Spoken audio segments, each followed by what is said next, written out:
ازاي برج الدلو يخون برج الثور؟ دي المشكلة اللي معانا النهاردة واللي جايالي منكم انتوا. تعالوا نشوف المشكلة الصعبة اللي بين الدلو والثور، وقولي انت مريت بالتجربة دي قبل كده ولا لا. وفي البداية تعالى صلي على النبي كده الأول. بتقولي أنا كنت فاكرة نفسي إن أنا رقم واحد في حياته، كنت الاختيار التاني بس ما خدتش بالي. عارفين ايه احساس صعب قوي ان انتوا تكونوا واثقين في شخص وشايفين ان هو كل حياتكم، وفجأة تلاقوا ان انتوا كنتوا رقم اتنين في حياة الشخص ده. وجع. انا كنت في علاقة بقالها سنتين، كنت شايفة نفسي كل حاجة في حياته. هو كان بيكلمني طول الوقت، بيهتم، بيسأل، بيخاف عليا، واي حد يقولي خلي بالك منه كنت بدافع عنه. هو كده اللي تدافعي عنه تستحملي بقى اللي هيعملوا فيكي. كنت بقول ان احنا فاهمين بعض وان انا فاهماه وان هو بيحبني، وانتوا عايزين توقعوا بينا، وانتوا مش حاسين بالحب اللي هو بيحبهولي. ودايما كنت اقول واقول واقول فيه اشعار. بس كان في حاجة دايما بتضايقني، انه مش بيجي خطوة بجد، مش بياخد خطوة بجد معايا. وكل ما افتح معاه موضوع رسمي يقول لي مش وقته،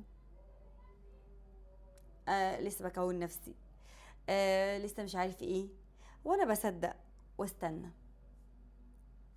كنت بستناه عشان انا عارفة ان هو بيحبني، وكنت بقول عادي، ايه يعني ده لسه بيكون نفسه، لا هو بيحبني وهيرجع لي، لا هو بيحبني وهيجيلي، لا هو بيحبني ومش هيسيبني. كل الكلام ده بيتقال. لحد ما في يوم صدفة وأجرك الله الصدف، شفت بوست خطوبته. بجد ده اكبر وجع في الدنيا. انتوا متخيلين ان انت تكون بتحب واحدة وتشوف بوست خطوبتك؟ لا لا، انتوا رجالة قادرة. بجد رجالة قادرة. ايوه خطوبته على بنت تانية غيري. الدنيا وقفت بيا، مش عارفة انا ايه بالنسبة له اصلا. واجهته، قال لي بمنتهى البرود انا ما كنتش وعدك بحاجة. الجملة دي كسرتني اكتر من الخيانة. لا وكمان قال لي ايه، انتي مشيتي معايا وكلمتيني، ازاي ابقى حياتي معاكي او اامن على بيتي معاكي؟ انت بتهزر؟ ما هقولك حاجه، انت لو مخدتش حبيبتك بتاخد حبيبه غيرك، ده اوريدي.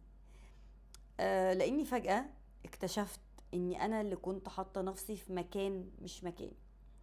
انا اللي صدقت، انا اللي استنيت، انا اللي كنت شايفه نفسي كل حاجه، وهو كان شايفني اختيار لحد ما يلاقي الافضل ليه. اصعب حاجه مش ان هو خانك، اصعب حاجة انك كنت من جواكي عارفة وساكتة. ساعات جوانا بيكدبنا عشان احنا بنحب الشخص ده، فما بيخليناش يطلع الصح، بيخلينا نمشي ورا الشخص واحنا مغمضين. اللي عايزك بجد بيظهر، بيثبت، بيجدد موقفه، مش بيخليكي متعلقة بيه سنتين وفي الاخر يقولك مع السلامة باي باي. آه علاقتك صعبة، وطبعا انت محتاجة رأي الناس وهترجعي اقوى. وهتتحدي المشكلة دي وهتقدري ان انت تفكري صح وتقابلي شخص صح. ولو انت بقى في علاقة مش عارف مكانك فين، ده مش حب، ده انتظار مؤذي. خلي بالك، خلي بالك لو انت واقع في العلاقة دي ومش عارف، فده اختيار مؤذي ليك. وما ننساش نصلي على النبي في النهاية. وخلص الكلام، سلام.